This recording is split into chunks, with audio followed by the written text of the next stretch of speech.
Gold and silver will not save you after collapse. That's the most expensive mistake in the prepper community. Every historically documented currency failure proves it. Veterans who deployed to destabilized regions already know what replaces cash. They watched it happen in real time. They operated inside economies where the local currency was worthless. What they learned wasn't theory. It was Tuesday. One item on this list costs under $4 and can purify nearly 4,000 gallons of water. It fits under your sink right now.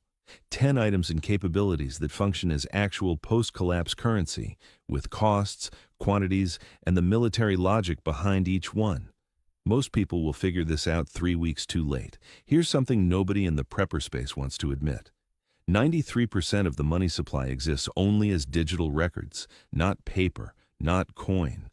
Digital entries on servers that require functioning power grids, functioning internet, and functioning banks.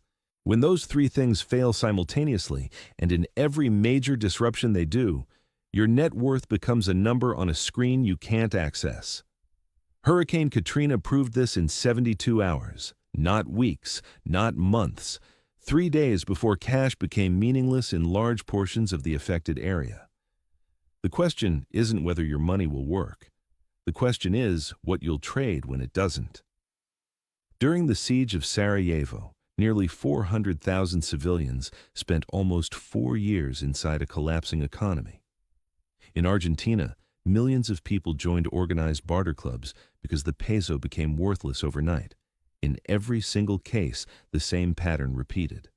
Those without tradable goods or skills became dependents. Those who held the right inventory became economic nodes. The timeline is predictable. Days 1 through 3, cash still functions. Days 4 through 14, cash becomes questionable. Beyond 2 weeks in a prolonged disruption, you're in a full barter economy whether you planned for it or not. Without a barter inventory, you become a pure consumer in a system with no resupply.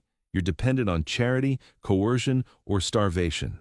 Those are your 3 options. So let's fix that. Here are the 10 items and capabilities that actually function as currency when the dollar doesn't. Starting with the one most people never consider. Number 1. Knowledge and skills. This is the only currency that can't be stolen, it can't be confiscated, it can't be depleted, and it reframes everything else on this list before we even begin. The civilian prepper mentality fixates on hoarding things, more cans, more ammo, more gear. But every item you hoard can be taken from you. Every stockpile can be raided. Every supply runs out eventually. What can't be taken